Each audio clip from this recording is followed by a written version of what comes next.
All right, it's your boy Spank Dog, aka Puffinstein at YouTube. Comment, share, subscribe. You already know. BC Spank Dog at Instagram, Puffinstein514 at Twitch, and Robert Lopez at Facebook. Let's get into it. All right, so apparently Donald Trump had told Harvard, I'm not sure if there was another college also, I think it was, and I believe they caved the other college, but I don't know. I'm going to stick to what's going on with Harvard. So Trump sent a letter, allegedly, and when they received the letter, it said a whole bunch of crazy things. Just to be quick about it, because we're going to get into it. Harvard was put in a tough spot. Either they had to bend the knee or they had to stand on business. And they decided to stand on business. And they said, we're not having it. It's a no-go. And it turns out that after they said, we're not having it, it seems that the Trump administration and Trump turned around and said that the letter was unauthorized. And this is how blatantly disrespectful they are, that they are trying to convince Harvard that the letter was not only sent unauthorized, but that it was their fault for not realizing that the letter had to be unauthorized because it was so stupid. A matter of fact, I won't even use the word stupid, nonsensical. So we're about to get into the video real quick and we're gonna see what's going on. All right, guys, we're gonna start the video right now. Let's go.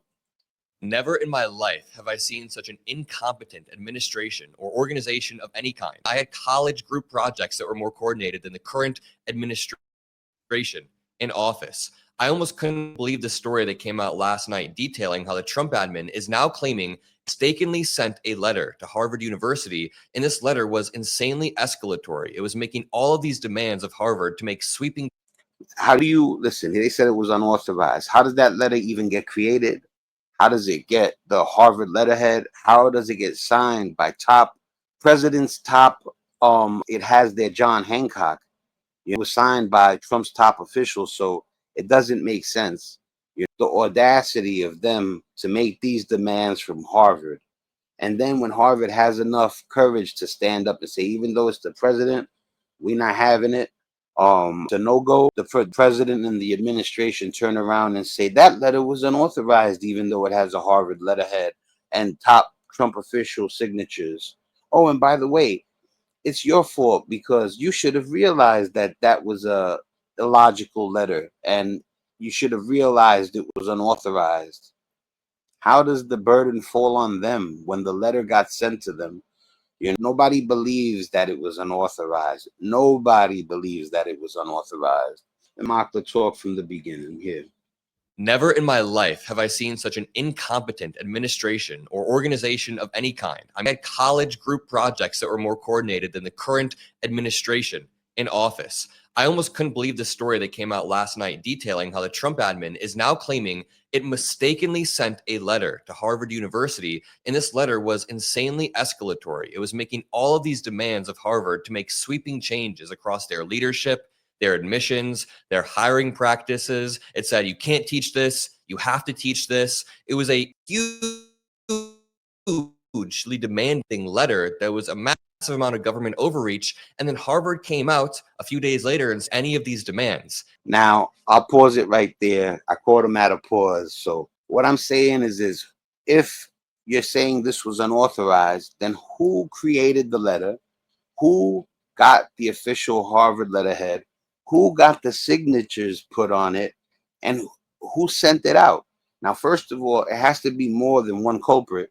Second of all, why are we not hearing about them getting fired?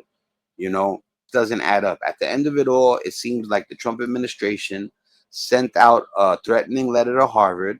Harvard had to make a very tough decision, go against the president and on our morals, or request absurd. And then a few days after that, the Trump admin said, we didn't even mean to send this letter in the first place. They called it, quote, unauthorized, even though it was signed by top officials from the Department of Education, which is funny. They hate the Department of Education until they want to leverage it. It was signed by officials from the HHS, from the General Services Administration. So it was, And how incompetent are you to let it even go out? How is that administration for letting things like that happen? was signed by top officials, yet the Trump admin called Harvard and said this was a mistake. And the cherry on top is that the Trump admin is now placing the blame on Harvard and saying they should have known better than to think a letter this wild would actually be real. It's parody, and that's why I couldn't believe it. Let's break all of this down. It says Trump officials blame mistake for setting off confrontation with Harvard. An official on the administration's anti-Semitism task force told the university that a letter of demands had been sent without authorization. Again, how incompetent and uncoordinated can one administration be? I made a video yesterday describing the Schedule F executive order that Trump put into place that says that civil service employees can be hired and fired based on loyalty rather than merit and experience. And this is a common theme within the Trump admin. When you look at Right. So listen, isn't that in the Trump administration, the people that work in the administration, right or wrong matters not. Loyalty does. So if it's wrong, but you did because Trump said so, that's actually a plus. If it's right and you the right thing and it goes against what Trump said, that's bad, and you'll be punished for not being loyal to the king of the USA. Signalgate, you look at nobody being held accountable, all of the people involved in Signalgate were just inexperienced. They are super loyal to Trump, but they are inexperienced. And now we're going to see that across the government. We're seeing it right here with this Harvard story. Why are people loyal to fools? And then you see real people, good people, and would stab them in the back and be loyal to a fool. University received an emailed letter from the Trump admin last Friday that included a series of demands about hiring, admissions, and curriculum so onerous that school officials decided they had no choice but to take on the White House. The university announced its intentions on Monday, setting off a tectonic battle between one of the country's most prestigious universities. A tectonic battle. And I would expect them to come at bad, not poor neighborhoods that they could victimize. I them coming at Harvard in the future. Like nobody is off their list. You know, people were gonna pick on just the people helpless, the people that have no money, no protection. It turns out that nobody's safe. They're deporting the wrong people. Listen, man, the thing that people that defend the administration, they would deport you, and they would be like, oops, I'm sorry, and they would throw your life into a tailspin, and you'd be lucky if you got just an apology. And the US president. Then, almost immediately, came a frantic call from a Trump official. The April 11th letter from the White House's task force on anti-Semitism, this official told Harvard, should not have been sent and was unauthorized, two people familiar with the matter said. Again, they are so incredibly uncoordinated. How do you trigger a public standoff between the administration and the top university and then call and back down? This administration backs down on literally single thing it starts a trade, backs down, starts a war with the media, starts this and that, then it just backs down. And now that I've laid out some of the context, amen, Makla, I just want to pop in and say either the Trump admin is so incompetent they accidentally sent out a letter that was signed by multiple officials and had a letterhead to Harvard, or they are lying. I think there's a high likelihood they are lying and they realize that Harvard's not going to capitulate and they want to save face. Now, there's still a chance that they are incredibly incompetent. I do grant that as being a reality. It is unclear what prompted the letter to be sent last Friday. The letter was sent by the acting general counsel of the Department of Health and Human Services, according to three other people who were briefed on the That's another thing. What prompted this? Something had to prompt it. matter. Now, some people at the White House believed it had been sent prematurely, according to three people who requested anonymity because they were not authorized to speak publicly about internal discussions. Now, others in the Trump admin thought it had been meant to be circulated among the task force members rather than been sent to Harvard. No matter what the explanation here is, it's just incompetence or lying. But its timing was consequential. The letter arrived when Harvard officials believed incompetency. They could still avert a confrontation with President Trump. Over the previous weeks, Harvard and the task force had engaged in dialogue, but the letter's demands were so extreme that Harvard concluded that a deal would ultimately be impossible. After Harvard publicly repudiated the demands, the Trump admin raised the pressure, freezing billions in federal funding to the school and warning that its tax-exempt status was in jeopardy. Okay, so if they continued to escalate, then it was not a rogue email. This was a high See, I told you guys, if it was not intentional, if it was unauthorized, why, when Harvard stood up initially, they started saying if they didn't, such and such would happen.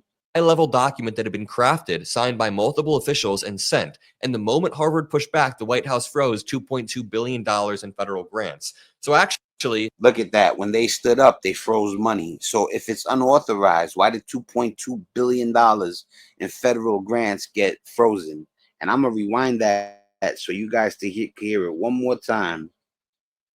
multiple officials and sent. And the moment Harvard pushed back, the White House froze $2.2 billion in federal grants. So actually, the idea that this was incompetent is getting even lower. Now, to be fair, it is very likely that it's actually a blend. They're bleeding into each other. Most of the Trump admin officials are lying, but in that lying, there's so much incompetence that it becomes incoherent. Okay, now this is where it gets crazy. A senior White House official said the admin stood the letter, calling the university's decision to publicly rebuff the admin overblown and blaming Harvard for not continuing discussions. This is wild. Quote, it was Yeah, he said, this is wild. They made an egregious error. They claim, believe it's an error. We did it, that it was done purposely, because when they said no, you froze $2.2 billion. Now the audacity, now not only did they do that, they said, well, you should have realized that the letter was unauthorized because how foolish it was. This is, it's idiotic at its finest. malpractice on the side of Harvard's lawyers, not to call the members of the anti-Semitism task force who they had been talking to for weeks. Instead, Harvard went on a victimhood campaign. Listen to CNN covering this exact story. Okay, so the White House's position is it was Now, real quick, just so you know, CNN, I believe they break it down. They keep it real. They the truth. at Harvard to not that this letter was outrageous. It probably wasn't true. I mean, that letter came from. I think that statement actually sort of give away the whole game. Essentially, that we're there from May Mailman at the White House is they should have known. They should have known there was something wrong. They should have picked up the phone and said, guys, this looks like a mistake. I think it's pretty obvious where the fault lies, though. I mean, Ellie, could you imagine if Harvard had responded? He said, I think it's pretty obvious where the fault lies. Trump administration. That's what I mean. That's what Makla means. Responded to this letter by saying, okay, we'll meet these demands, and actually that they had been sent in error to them? Yeah, I mean, exactly. Look, I mean, think about this. If you send a letter, right, and you have your plan is if they say it was sent unauthorized, but if they bend the knee, then it's win-win. If they bend the knee, we get what we want. And if they don't, we just say it was a mistake. That's what happened. I think this was planned. And they said if they really push back on some, nah, we're not doing that, and we're ready to go all the way with it, they were just gonna say it was a mistake from the beginning. This stuff, I mean, this is a major showdown that is escalating by the day. If Harvard had acquiesced to these demands and have changed the institution and compromised the institution forever, but now what happens next? Now withdraw this, or do they sort of decide, look, we're permitted now? They treated Harvard like they was some rec center. And let me tell you something, it's a rec center or it's Harvard. Nobody deserves to be disrespected like that. But they treated Harvard like they were closing an old YMCA, and like I said, neither deserves to be treated like that. Talking about Harvard here, what did you think that you were them? And what's crazy is that I'm not gonna name the name of the college because I'm not certain yet, but I do believe one of the other prestigious received a similar letter and they actually folded. I'm gonna see if that gets covered. I'll cover that in a later episode if I'm on point. And we're gonna have to have through to the end. One thing Trump is known for is recognizing mistakes and, submitting after. Obviously, being sarcastic, Trump is going to continue to escalate, and the showdown will continue. But look at this. It's to Harvard with a letterhead. Dear Dr. I didn't know he showed the actual letter.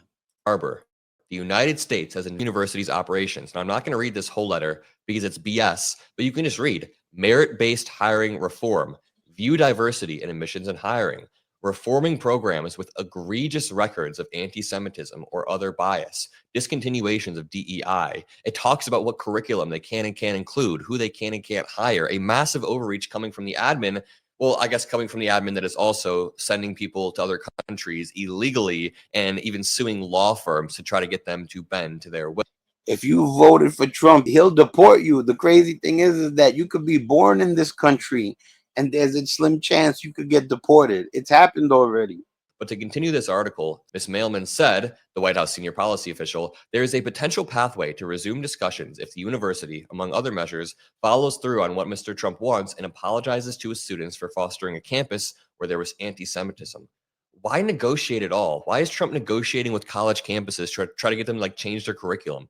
Mr. Kravani could not be reached for comment. In a statement, a spokesperson for the anti-Semitism task force said, quote, the task force and the Trump admin is in lockstep on ensuring that entities who receive taxpayer dollars are following all civil rights laws. Yeah, the task force is in lockstep. It does not seem like that whatsoever. Harvard pushed back on the White House's claim that it should have checked with the admin's lawyers after receiving the letter. The letter, quote, was signed by 3 federal officials, placed on an official letterhead, and was... How do you say that they should have noticed when it was signed by 3 top officials and it was an official letterhead? Sent from the email inbox of a senior federal official and was sent on April 11th as promised, Harvard said in a statement on Friday. Quote, recipients of such correspondence from the U.S. government, even when it contains sweeping demands that are astonishing in their overreach, do not question its authenticity or seriousness. True. The statement then says, it remains unclear to us exactly what, among the government's recent words and deeds, were mistakes or what the government actually meant to do and say. But even if the letter was a mistake, the action the government took this week have real-life consequences on students and employees and, quote, the standing of American higher education in the world. Huh. That seems like a well-written letter. It's almost like the people at Harvard might be smart. The letter shocked Harvard because it was sent when the university's leadership and lawyers, the letter shocked Harvard, not only because of the nature of the demands, but because it was sent when the university's leadership and the lawyers it hired to deal with the administration thought they could head off a full-bore conflict with Mr. Trump, and then Trump escalated. That's the end. You already know. Let me hit like. Almost forgot to hit like on the Makla video. Go check out Adam Makla. He's one of my favorite channels. And man, I don't understand. You know, I do understand. Listen, when on no good, unless they have some sort of guidance. Let's say I mean, it's for these people. Trump is what, 107? I know he's like 78 years old. You know, you can't teach that. You know what I'm saying? But if is you know going wrong, their mindset, like you know, they have no morals and they think there's nothing wrong with it. If they encounter a person and for some reason them and they become that friend could hit the person to their ways. But other than that, if you know how the person is, don't expect anything different. The chances that they met somebody and changed their line of thinking, I'm not talking about going through young mistakes and learning on your own. Some people are smart enough to learn from their own mistakes, and then some people aren't. They actually need somebody to drill it into them. And then you got people like Trump that, like I said, that old dog is going to his grave with the same beliefs. Money, businessman. It's all about money. Look, it's your boy Spank Dog. You already know what it is. Much love. You know, you already know Basement Click. We out of here.